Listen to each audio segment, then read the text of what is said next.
Okay, this will work. Okay, language and evolution. These two fields have intertwined history. As many of you know, historical linguistics, in particular the history of Indo-European languages, directly inspired Darwin to work out the theory of natural selection. I have a quote here. I won't read it. I assume you're all familiar with it. But since then, I think the biology and linguistics have developed very far along. But I think nowadays biology probably has a higher prestige than linguistics. That's somewhat unfortunate. And one of the reasons, I think, is that evolution biology has made tremendous progress because it laid out a mathematical or quantitative foundation of biological change. That is the theory of population genetics. Okay? Linguistics has also made a lot of progress. We now have very predictive models of linguistic structures, but we haven't really developed a comparable set of mathematical theories of change. And that's sort of what I want to do here.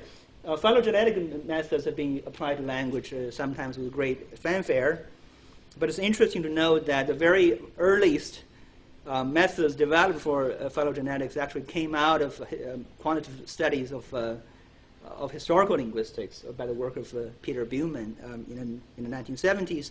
As was well known, when you use those methods, you have this property of junk in and junk out. If you don't give those algorithms sufficiently good data, you get ridiculous results, as some recent exchanges in science have shown very vividly.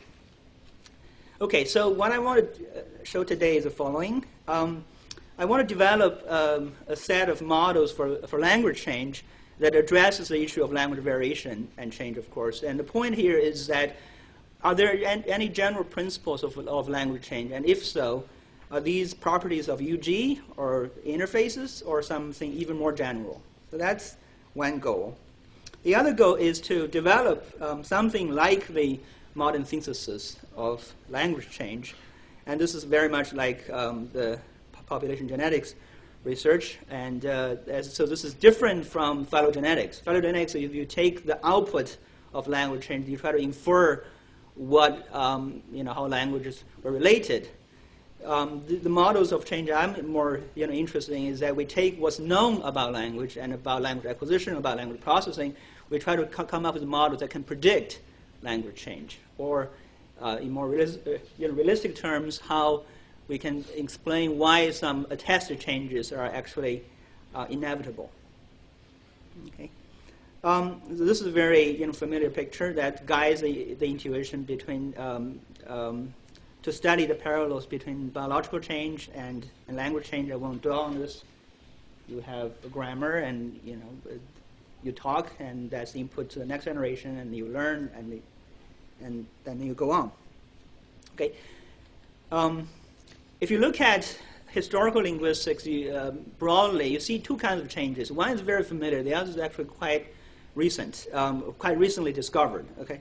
One kind of change is that, as in many cases of syntactic and morphological change, language users are essentially bilingual. You have two competing systems, if you will, and that can be viewed as the probability distribution of, say, two grammars. So that distribution changes over time, and in many cases, the change can drag out for hundreds or possibly even 1,000 years.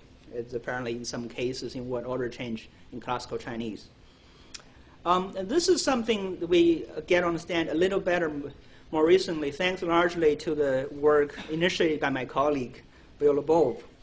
Phonemic change can happen very rapidly. I'll show you some dramatic examples, sometimes 2 or 3 years. Okay? And so this is something, you can think of this as the learner is exposed to a mixture of two different phonemic systems, and they learn one of them, rather than learning a probabilistic distribution over the two. And that makes sense. There's no penalty in having a rule of two different ways of saying the same thing, but it is somewhat peculiar to assume you have half of a phoneme, right? So here's a classical case of gradual change in syntax. So here you see a single speaker is essentially bilingual, having a info-final and also info-medial grammar on two adjacent sentences in a text. This is more recent, at least more recently discovered, phonemic change. There's a very famous variety of American dialects called the cod merger. I have this merger, so for me the two vowels are the same. But the two vowels here, for many speakers of American English, are different. They're certainly different in the UK. But many speakers of American English actually treat the two vowels the same thing. The very interesting fact of this is this has happened at adjacent areas. So Massachusetts is a very solidly merged area. So if you're in Boston, the two vowels are the same. But in Rhode Island has traditionally been a distinct system. So there, the two vowels of cod and cod are actually different. Okay. Dan Johnson, a recent graduate at Penn, went to some of the neighboring towns, and he found that if you take, so this is one family. So if you take the parents and you take the F1 and F2 measures and take the absolute value of the difference, you can see they're very, very different. And that's even true for teenagers. But if you look at a 9-year-old, the two vowels are essentially the same. Okay, so I hope you can hear the audio. Okay. Okay, so here's Tom. Cod. Cod. Sorry. Cod. Cod. Different. Here's the mother. Cod. Cod. Different. Here's the older sibling. Cod. Cod. Here's the younger one. Cod. Cod. Okay. This happens in 2 or 3 years. So you really are seeing two different kinds of change patterns. That's presumably ultimately due to the differences in syntactic and phonemic systems. So this is what I'm going to do today. Today I'm going to try to develop a model of change via through transmission that more or less functions like the basic model of natural selection. And then we'll look at one particular case of the change in word order, extending some earlier work, the change in word order in French. That takes a long time to work. And then also a more recent one, namely this cod-cod merger. In both cases, we'll show that you can actually predict when the change is going to occur, how long it's going to take the change to actuate in the population, and eventually why this change had to occur. Okay, and this is interesting. Many years ago, I offered a class on the evolution of language when I was teaching at Yale, and the first time I offered it, the first day, 350 people showed up, and then I showed them the equation of mathematical biology, and only 60 people stayed. But we have to do this, okay, because otherwise we're not even in the game. Okay. So here's the basic model of natural selection. Let's say you have two genes or two competing univariants, call them big A and small a. It could be red eye or green eye, in fruit fly. And they make up the proportion of P and Q in the population, so percentage of P and Q. And let's say, for whatever reason, the red eye, big A is slightly better. Okay, and let's say it has a fitness of 1 or 1 minus S. By which I mean, in nature, the fitness differential is usually very small, but this is something you can do in a lab. You can blast them with a gamma ray and measure the body counts afterwards, or you can go out in a natural environment and count the frequencies of those variants after a drought or after rain and so on. So that's something you can quantify. As we'll see, we'll do the same for language. And then you basically develop the model of change mathematically. It's very interesting that these models were developed well before we understood anything about the genetic structure. Because they were talking about genes in very abstract terms, and it worked. I think by the same token, we can actually talk about parameters abstractly and still get the models to work, even though we may not know exactly what those parameters actually are. Okay, so here's the basic model of natural selection. You have in one generation, they're at the proportion of P and Q. And then after selection, of their fitness being 1 and 1 minus S, you got big A being P, but small a being Q minus S. So clearly Q is going to get smaller. And next generation would be simply you rewrite this equation, right? And if you plot this curve over time, you get this beautiful S-shaped curve. And that's the basic model for natural selection. As we'll see, that's basic model, this basic pattern of language change as well. So what we need to do here is, instead of having this very abstract or biological model of transmission, we actually put linguistics into it and put the language acquisition process into this transmission process. So this is something I developed when I was in graduate school, something called variational learning. And let's take the following form. Let's say the learner has two grammars, big A and small a, and they have probability of P and Q in their minds. And these grammars may be innate. These grammars may be constructed. It doesn't matter for the mathematics to go through. And if you hear a token, an input token in the environment, you pick big A with a probability P, you pick small a with a probability Q, and afterwards you try to see if it works. If it works for the input token, you increase its probability by some amount, and otherwise, if one guy goes up, the other guy would have to come down. If it doesn't work, you penalize it by decreasing its probability. I should say that this is a very general learning scheme. These guys are actually behaviorists. They use this to model how rats run mazes. Okay, so this is a very general learning process, and I won't dwell on the details here, but it has some utility in accounting for parameter setting. But that's not for today. Okay, so what's the notion of fitness in this scheme, in this competition-based learning scheme? Well, that's very easy to do, for a linguist. So that's something you can quantify. The probability with which a grammar clashes with the input. So what's the probability of a grammar fails in the particular linguistic environment? That's something that we linguists can estimate in a corpora. Okay, so let's say the learner is juggling between the V2 grammar and SVO grammar, and if you're trying to see how those two grammars fare in an SVO environment, you simply count the percentage of sentences that will be consistent with one and inconsistent, with the other. You got two numbers that's between 0 and 1. Okay, so let's say these numbers are C of big A and C of small a, and this holds. If you let the learner run for a while, this is true. Okay, I won't dwell on the mathematics here.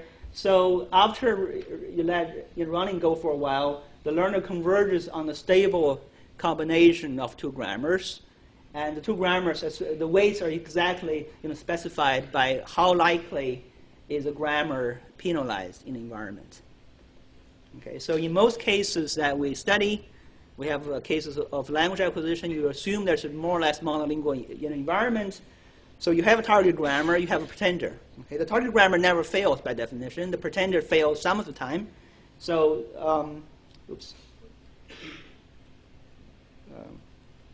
so one of those values is going to be 0 for the target, and the other one would be non-zero. So it's clear to see that the target grammar will have a probability of 1 after learning. You learn a grammar.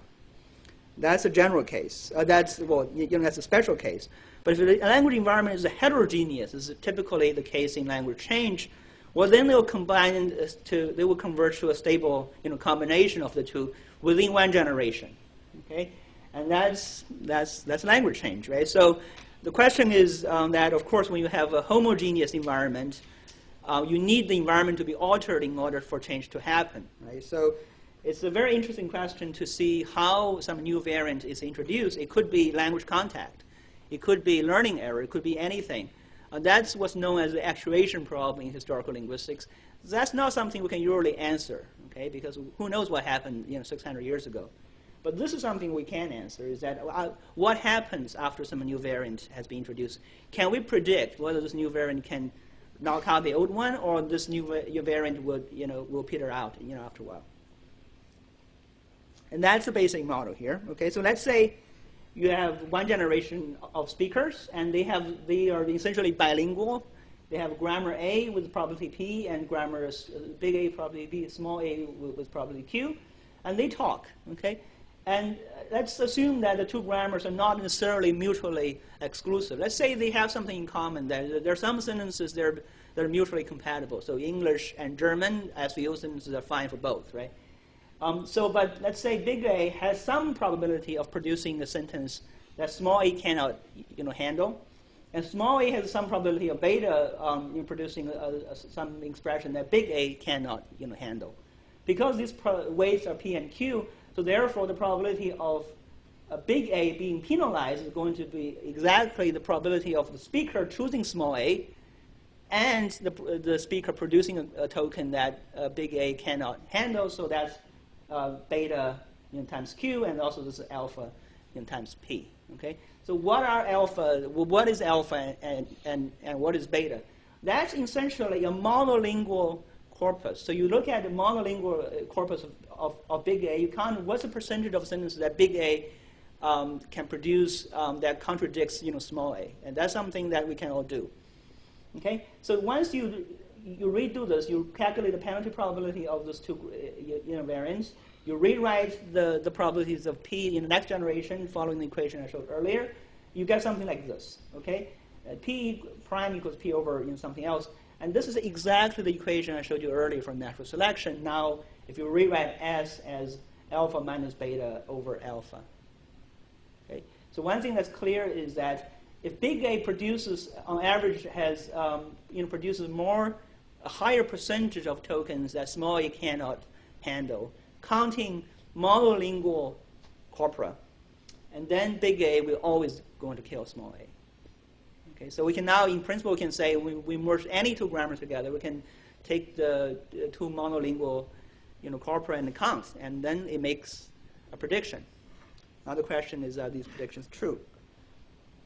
Okay, so if we plot this out, of course, you get this S-shaped curve, and that's not surprising because we saw the same S-shaped curve in natural selection. Of course, this is something that's observed over and over in the history of, in a study of historical linguistics.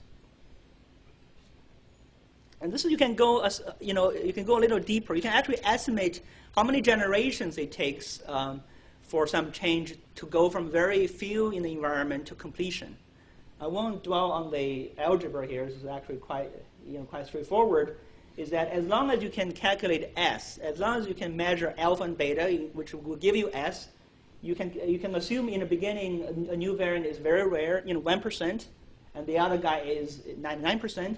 But after some time, the new variant is now almost all there is to it, and the old variant is now at 0.01.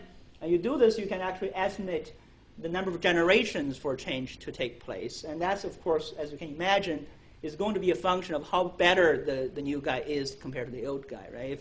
If the new guy is much better than the old guy, it'll kill the old guy faster. So we'll make use of those equations later on.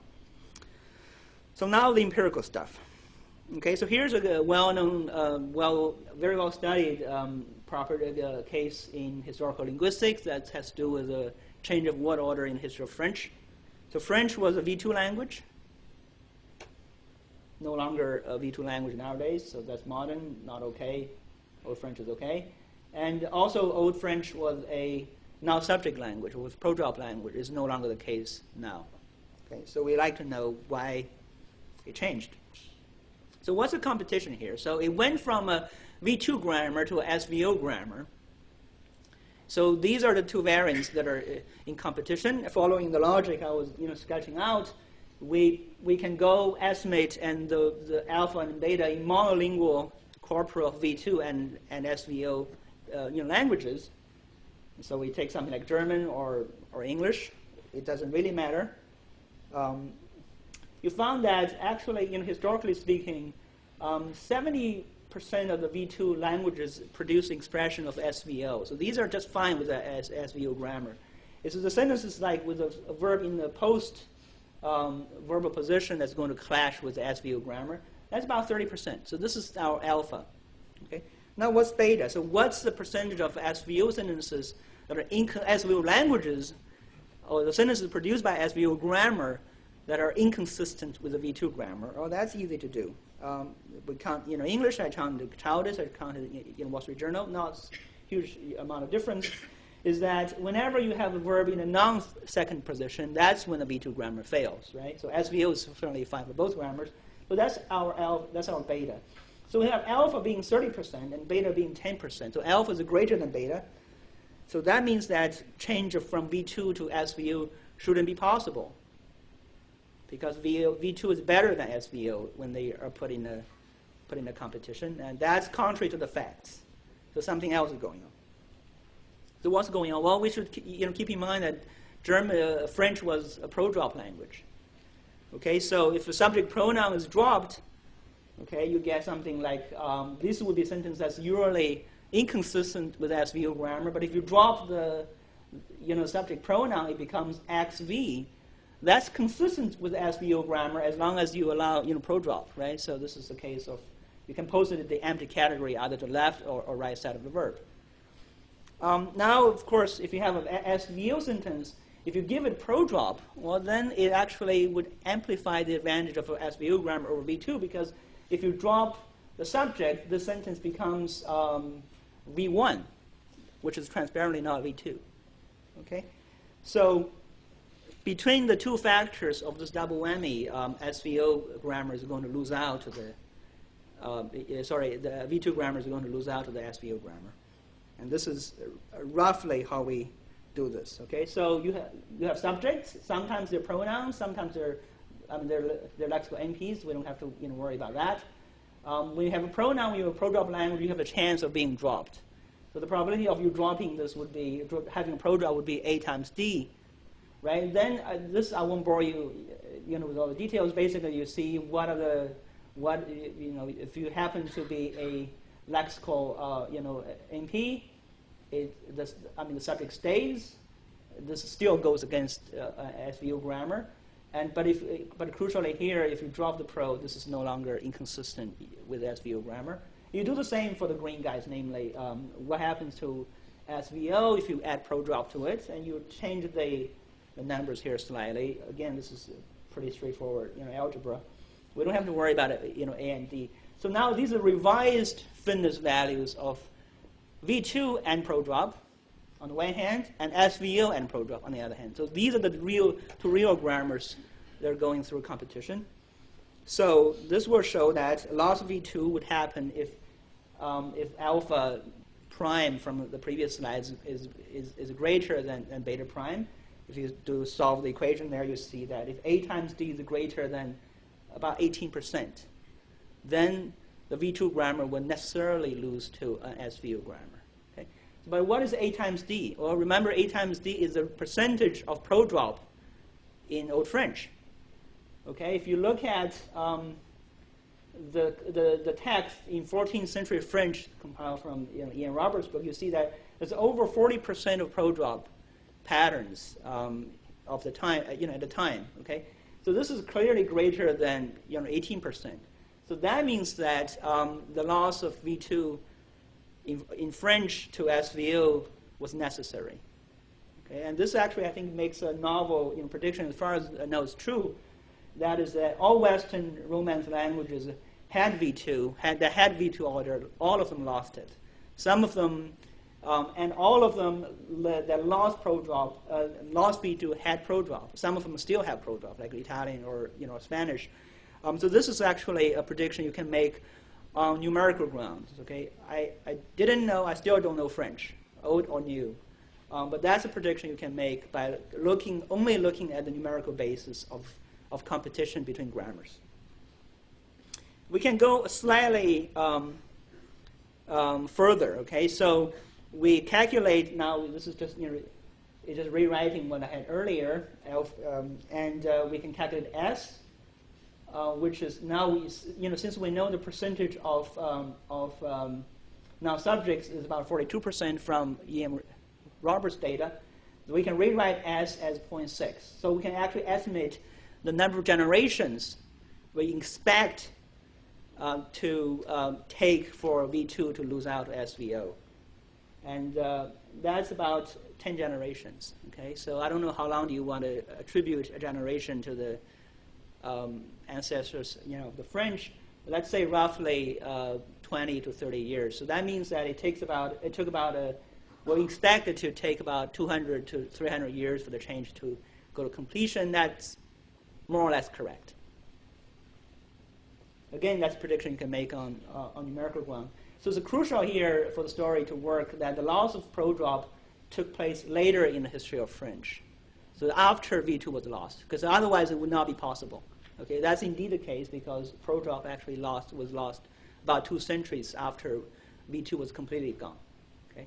So these are, I think, illustrates a set of changes for which the outcome was entirely predictable on the basis of the intrinsic properties of grammar and the numerical tabulation of how often they contradict each other. Okay? So here you could say we're predicting change. Now let's look at the other case I was alluding to. So that change took a few centuries, right? This one took place in probably 3 to 5 years. Let's again try to hear this.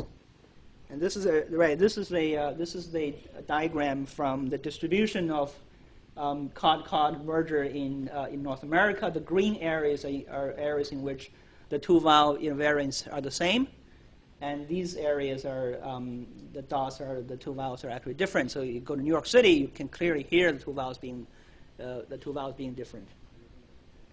So here's a student of ours who's from Boston. I pronounce caught the same as caught. Okay, so this is a guy that actually says the 2 vowels are the same thing. Why mergers are interesting? Well, mergers are very interesting, I think, historically, of course, but also more generally. Mergers mergers are probably the most documented instance of language change in all studies. Okay, and that poses an interesting challenge to the view that language functions or changes to facilitate communication. Why would you make 2 words that previously sound different and make them the same? But this happens all the time, which has actually led to will evolve to the very strongly anti-functionalist position to language change. Right? And also mergers are generally below the conscious social linguistic evaluation. Okay, so there's some language variation that are quite stigmatized. So you can say that what makes them change is more complex. But these are actually things that are usually below people's awareness. So that gives us a good opportunity to study the factors governing the change from an internal point of view rather than a social point of view, which is hard to quantify. And mergers and phonemic systems in general are quite fairly early. This is a study, again, in Lebova's work and an extension of his work showing that basically if you don't move to an area by the age of 6 or 7, you have no chance of picking up the really deep regional features of the phonemic system. And as I said, mergers are among the best documented changes on record. Reversals of mergers are extremely rare, if it ever happens at all. Okay, very often you see an area where it had 2 vowels merged into 1. You rarely see a case of an area at one time had 2 vowels merged into 1 and go back to 2. That, as far as we know, rarely, if ever, happens. We like to account for that. So this is Dan Johnson's work. It's a very detailed social linguistic work that should be made. It should be part of the literature on language acquisition. Okay, so there's a case of I have to resort to colors here because for me the 2 vowels are the same. So this is the O in D-O-N, so the male name, and this is the A-W, the vowel in D-A-W-N, the female name. And in Boston, the 2 vowels are more or less merged to the D-A-W-N sound. But Rhode Island, as I said, initially had the 2 vowels being the same. Being different. But around late 80s and 1990s, there's a lot of migration going from this area to here, largely due to job opportunities. Okay, so as a result, the change is spreading from Boston to Rhode Island or the Rhode Island dialect regions. And as is shown earlier, in some families, older siblings still retain their parents' distinct system, but the younger children are actually acquired the newer system. This all happened in the span of 3 to 5 years. So this has to be learning from peers, namely children with a vowel system, except at home, namely usually learning from their parents would interact with the children from a different dialectal background and learn their system.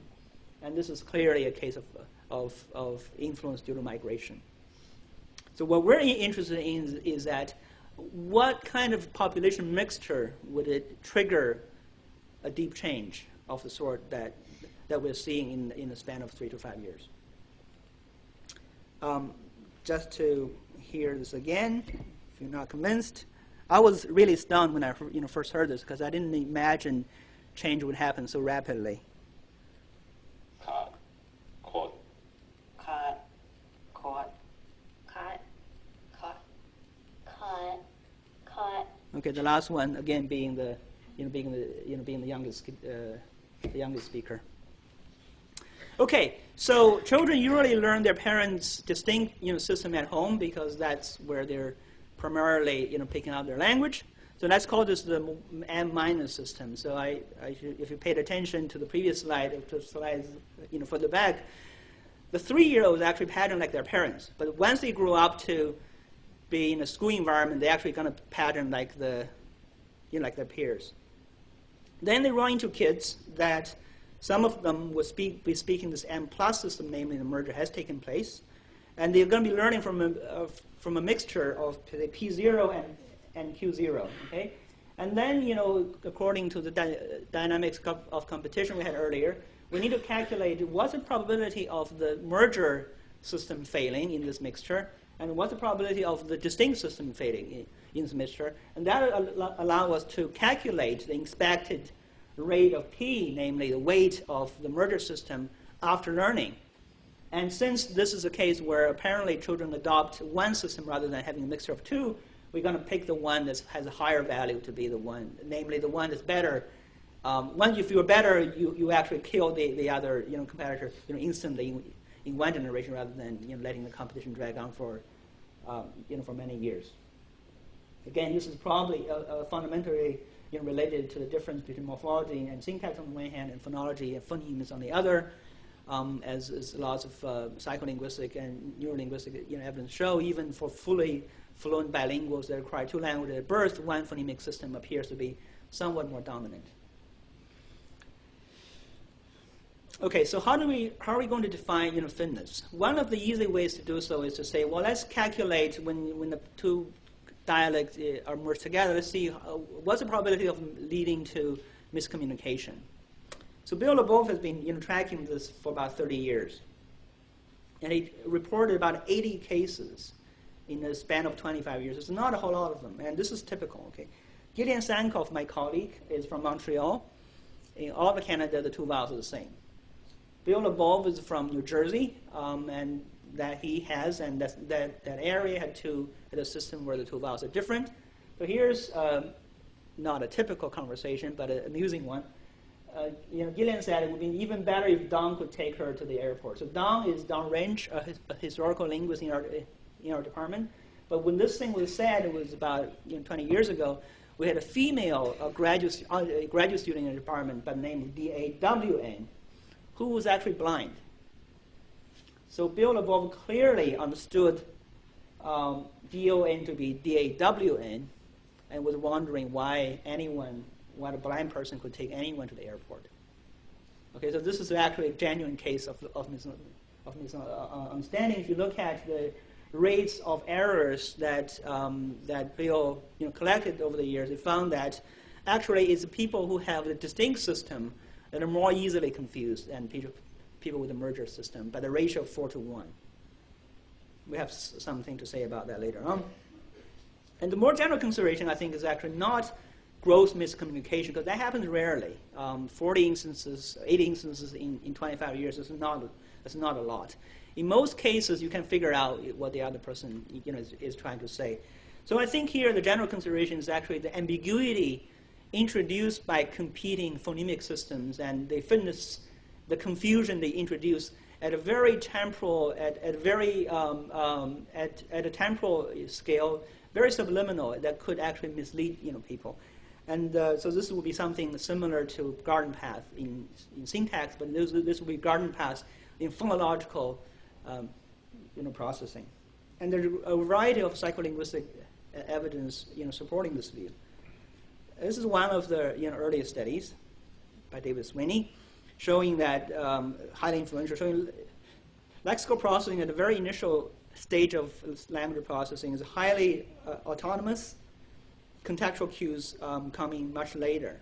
By later, I mean later by 100 milliseconds, but not 5 seconds. So here's an example. Rumor has it that for years, the government building had been plagued with problems. The man was not surprised when he discovered several spiders, roaches, and other bugs in a courtroom, in the corner room. So bug, of course, is ambiguous. It could either mean the insect or spy.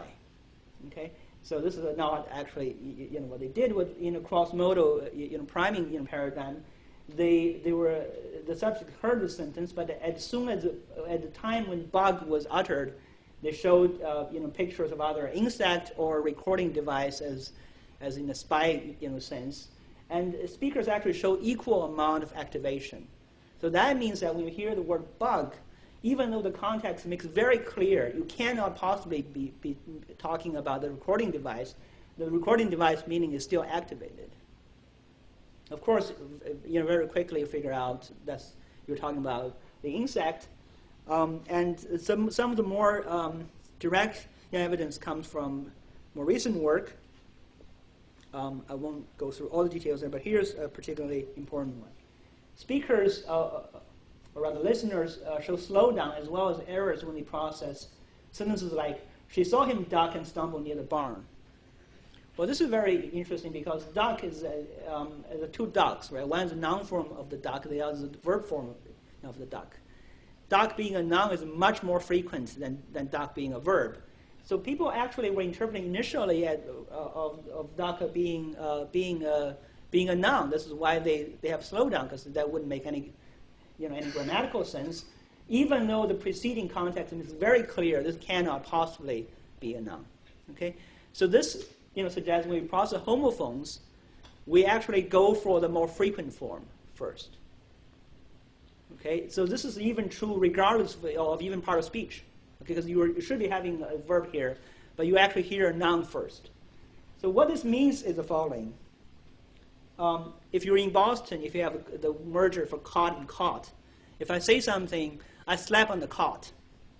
If you have only one vowel, you're actually going to hear the past tense of catch first before you hear the noun form of caught. This is exactly what these results show. This will give us a way to calculate the fitness of the two competing phonemic systems. Okay, so now we have a combination of, let's say you have the speaker, the environment consists of some people saying the merger, some people not saying the merger. The learner sometimes will try out the merger system, sometimes will try out the distinct system. So you have 4 possibilities. And what's interesting here is that we're going to calculate the expected probability of a particular phonemic system misleading the learner, however subminimally, temporarily, and we're going to calculate the probabilities and calculate the penalty probabilities, and then we'll see that one that's penalized less is going to win. Okay, the crucial data here is actually are the homophones that may result from the caught merger, things like these. I won't read them out for you. So we can estimate the frequencies of these words as reliably as we want. And I tried several different frequency counts. They don't seem to matter very much. So here's one scenario. Okay, so this is what happens if the learner is trying to merger, a system, namely the system under which the caught and caught are the same. Sometimes it's going to hear speakers using the merger. Sometimes it's going to hear speakers not using the merger, namely using the distinct system. Let's just say, without loss of any generality, let's assume DON to be more frequent than DAWN. So what I mean by here is that if the merger speaker is saying dong as intending to mean dong, okay, and if you are using the merger phoneme system, you're going to hear the two words to be the same. And because DON is more frequent than DAWN, so if it's actually intended to be DON, you will be right. But if it's intended to be DAWN, you will be wrong. Okay, because DON is more frequent than DAWN. This is also the case here. So here, even though the speaker is producing potentially two acoustically distinct words, you can only hear one of them because you have the merger, or you're trying out the merger. So again, even though the sound of DON is actually different from DAWN, but when it's intended, you would get it right because you always hear the more frequent one first. So therefore, if you use the merger system, the probability of you failing would be the smaller of the frequencies of those minimal pairs over all minimal pairs. So that's an expected probability of failing when you have a merger system. Now the unmerged system is different. It's somewhat more complex. So you hear two vowels. You hear O and also AW, but they're actually psychoacoustically confusable to some extent. So this goes back to Peterson and Barney. Roughly, AW can be perceived as O with probability of 1, with 0.1, and this goes the other way with probability of 0.6. So this needs a little more thinking. So here you can hear two vowels, okay? And again, you sometimes hear from merger speakers. Sometimes you hear from distinct speakers. So here's if you hear from merger speaker and DA, that sometimes is intended to be DON, sometimes intended to be DAWN. And here, but again, those two vowels have been merged by the merger speaker, so the two words are acoustically the same. Okay, so you actually hear DON. You actually hear DAWN because this is an area where O and AW has merged to AW. So basically, if you actually mishear AW as O, you actually guess right. Okay, so if you actually mishear AW as O, you actually, when it's intended to be Dong, the male name, you're actually okay. Otherwise, of course, you fail. So all the rest is about the same. You can plug in all those numbers. All those are presumably constants. We assume the psychoacoustic confusability are inherent properties of the speech and also perception system. We assume them to be constant. We also assume word frequencies to be constant. So what you have here is is interesting. So the penalty probability of the distinct system is actually going to be a function of the frequencies of speakers, merger speakers in the environment. So compare this with the previous slide here. So this is a constant. So this is only a function of word frequencies. But the next slide shows that this is the fitness of the merger of the distinct system is actually going to be a function of what's the percentage of merger speakers you have in the environment. All the frequencies here are constants because we're talking about the frequencies of words. So this in biology is known as something as frequency independent selection, namely the fitness of competing variants is a function of their frequencies. It typically happens, say, in very common in competition when you in a population with very few males. Initially, they may have a huge advantage, but as the number of males increase, and their fitness value would go down because the competition gets more fierce. It could be also other sort of resource driven competition. So unlike the French case where alpha and beta are constants, here the fitness values are actually sensitive to their frequencies. So therefore, we can actually calculate what's the percentage of P0, what's the value of P0 such that C minus is going to be greater than C plus. To solve that equation, that's going to tell us the exact percentage of merger speakers in a population that's going to make the merger kill the distinct system. It's a linear equation, so it's easy to solve. It's 22%. Okay, so this is calculated only on the basis of word frequency and acoustic measures of vowel confusability. So that means that if you have over 20% of kids in the environment that speak the merger, everybody will learn the merger. If you have a frequency of under 22% of the kids in the environment that speak the merger, then those kids would actually lose a merger to the distinct, to the distinct system. This is actually what happened, believe it or not. So Dan Johnson, in his very careful study interviewing thousands of subjects, described 3 stages. The first stage is not many merged parents in a community. Small number of merged children will learn the distinction from their peers. And second stage, more merged parents have moved in. The proportion of natively merged children entering the peer group, not enough to stop natively distinct children remaining distinct. Finally, the proportion of native merged children exceed Y. He posted a threshold. And while distinct children may not be in a minority, they have enough contact with merged peers that they lose their inherited distinction. So it's 22%. So let's see if this is right. the towns that he's looking at, some of them reached the threshold, reached stage 3, namely everybody became merged. Some of them by 1990, some of them by 2000. 2000, the FP actually got the data for, got the demographic data for, as I show here. What he found is that children, he said, he noted that children with one merged parent, one distinct parent, were usually merged.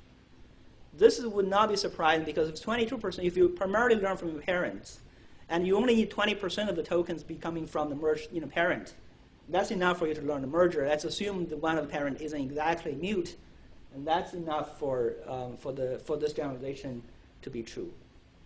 In his school survey, this is what I thought was pretty compelling.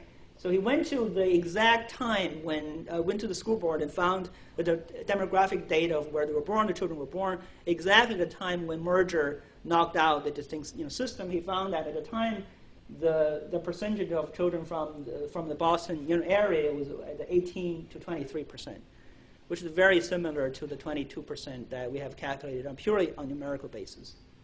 Okay, this is more advanced here. Of course, this is the things already taking place, and you have, of course, you have a higher ratio of merged kids.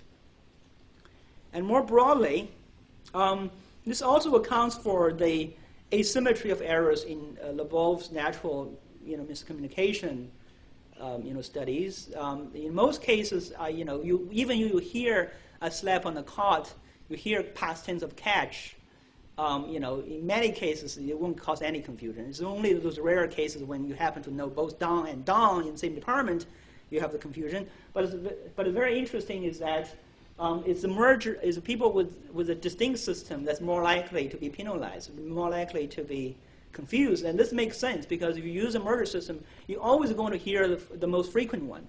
Okay, you only fail when you hear the least frequent one of those minimal pairs. So that inherently gives you an advantage. And this also accounts for the easy spreadability of the merger. So this is something that you only need a quarter of the population, under a quarter of the population to sweep out the distinct system. This has been documented both in Massachusetts as well as in Pennsylvania. When we have studies of looking at western Pennsylvania mining towns in the 1920s had traditionally a distinct system, but due to the migrant workers, I think from a Slavic background, who actually learned the merger system in the Boston area, they moved there, and in the span of 10 years, all those towns are actually merged. You only need a small ratio of that. It probably also accounts for that the large cities have been very resistant to the merger because it's easy to move 20 people into a town of 80. It's very difficult to move 2 million people into a city of 10 million. Okay, so it's not impossible. It's just demographically much less likely. And finally, even the mutual confusability of the vowels is not hugely important because, again, if we have a merger system, you only fail when you encounter the least frequent of the minimal pairs. Okay, so here's a case we can look in the South where there's a well-known variation in Southern American English known as a pin-pin merger. So the two vowels are actually now in the South no longer the same. This only happens in front of nasals. Okay, so we have the same dynamics. We do the same calculation, but using different set of words, different frequencies, and also different measures of vowel confusability, and we get about 32% of speakers that have the merger would trigger this wholesale change. And we don't have the detailed data on this, but this is the work from dialect surveys from the 1800s and also early 1900s. You can see it started out very flat, then it just shot up. Okay, so this we can't exactly say this is actually 33%, but this was triggered by this feature has always been a rural dialect feature, but when around this time people were starting to move into big cities, and even a small fraction of the speakers can actually lead to massive changes. So in a span of about 30 years, entire South changed from the distinct system to the merger system. Okay, I should wrap things up. What we want to conclude today, I think in a narrow sense, is that we'd like to study biolinguistics, and to do that we have to study biology quite seriously.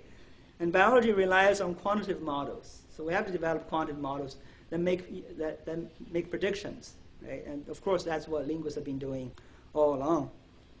And models, of course, can guide work on language variation change and processing, acquisition, and so on,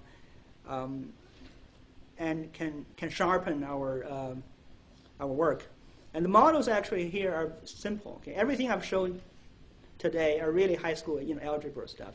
And even the more advanced topics here were developed by biologists by the 1960s. So there's no new math to do.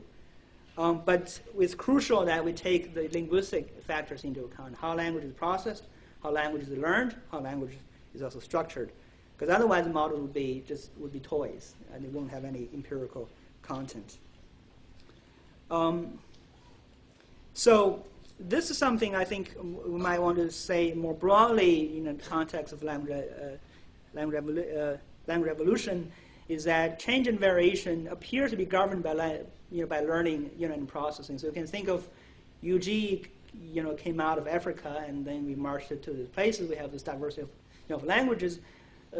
At least some of the patterns can be pinned down to the inherent properties of language learning and language processing, and some of them appear to be modular. So the processing of phonological information in lexical processing appears to take place regardless of what the syntax or semantics or pragmatic context is. That really takes, and that's somewhat surprising. Okay? And as also in the case of language learning, I think the model of learning I'm showing you today is derived from mathematical psychology of rodents. So that's a very ancient learning scheme. So it's possible that these are the interface conditions that we entertain, and they may actually tell us something interesting about the diversity and change of languages around us. Thank you.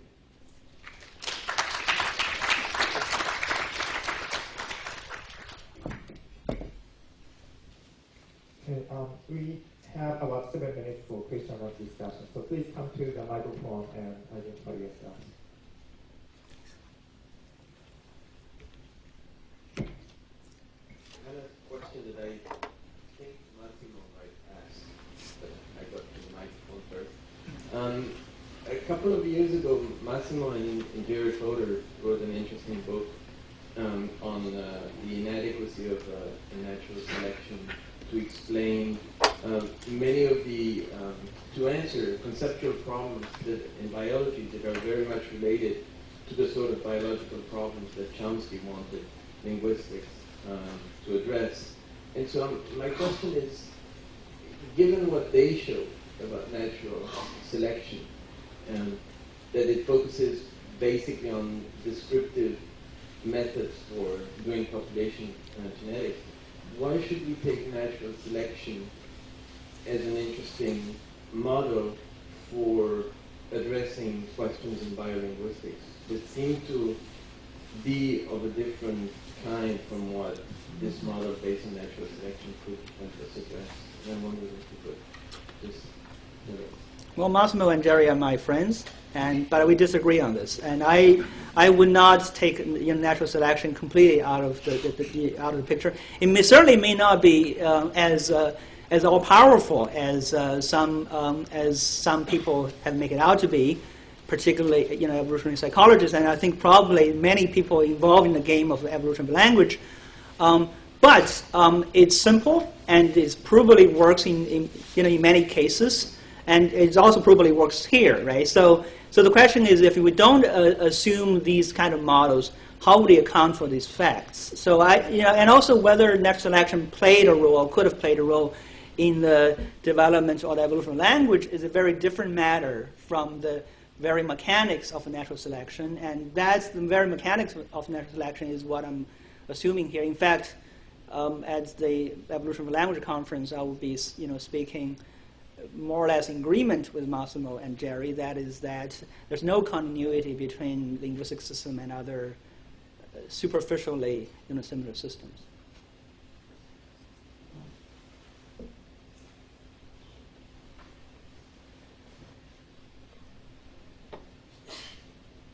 Well, this is very elegant. It seems to be working. But the problem is that even in population genetics, these models are very nice and very elegant.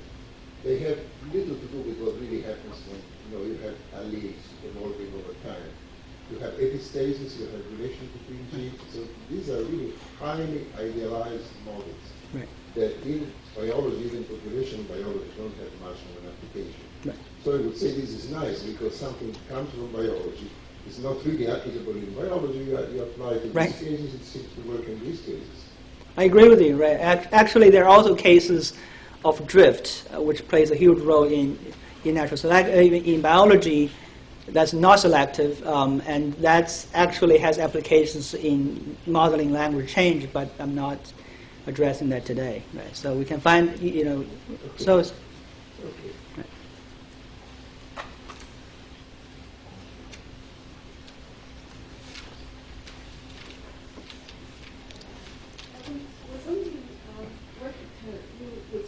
In cases where there is a parameter and at some point it is reset, and in between there is options that are offered to the learner, and in some cases the same element could occur in more than one position. So in a long period of time in history, there is apparent optionality in the position of certain elements, whether it's a word order preposition that can follow or precede the constituent. Right. And at the later part, there is one option that is set. Right. So this model would say it's based on probability. Of probability of the distribution over those two parameter values. Yeah. And ideally, would like to find some structural. It could be all quantitative. It could also be when I say a grammar is compatible, a sentence is compatible with one grammar, the other. The very basic form is to count frequencies, but it could also be some structural factors involved. So it's possible that may not be parsability. Maybe if it's parsable, but the complexity is too high, either structural complexity or problem complexity, that could also tip the balance. So all of these are possibilities, and I'm just offering the bare bone minimum, and that appears to have some mileage.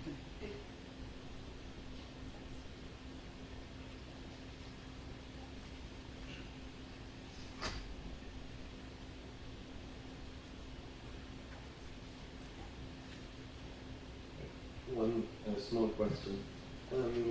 Picking up on Massimo's point about the cases being idealized in the biology literature, how idealized were some of your cases? I'm thinking in particular of the SVO prodrop. I mean, this is one thing that we've learned in the past 25 years, that these are very coarse-grained terms that don't really apply to any linguistic system. That is, these were original parameters that have broken down. There are hundreds of different kinds of prodrops in the literature, hundreds of different V2s. So what's the graininess that we should use to extend this approach? So here is, the application here is quite coarse. I'm just using SVO or V2 as types of grammatical system that a learner may entertain. Okay, but in an empirical case, you frequently find mixtures. Right? Some languages have, prodrop in some paradigm, but literally, subject in some others, but also topic drop in some other cases. So if you want to say, so that would say that for those languages, you can't say this language is a prodrop language or non-prodrop language. It's really a mixture of several traits. So that's by no means unusual in biology. Right? I mean, we have discrete bases of genes, but the phenotypic properties of individuals tend to be much more gradient. So even the fact that we may not be able to say these set of parameters exactly specify this particular language does not mean that those parameters aren't there. And so that would be one of the ways of because the facts are there, right? So we need some basis. We need some devices to describe the differences across the languages, as well as their common features. So this is by no means necessarily a defense of parameters, but we can actually, as I said, in the case of biology, we can actually study the dynamics of change without actually being very committed to what the parameter is, just as people back in the 30s had no idea what genes are.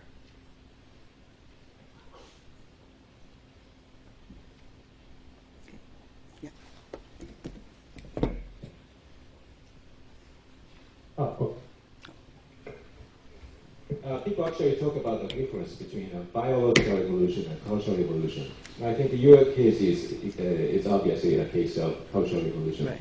Now, by saying that natural selection works for the cultural evolution, are you claiming that natural selection is the unifying concept or the universal principle that accounts for every kind of evolution?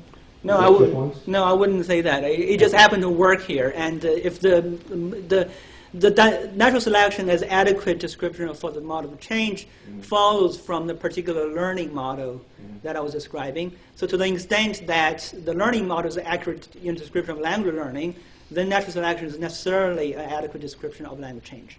I'm glad to hear that. Right. But have you ever heard about universal Darwinism? Right. The position that everything can be accounted for by natural selection. I think it's simply wrong. Right. I wouldn't endorse that. No. Okay. Right. Can you add something? No? Sure.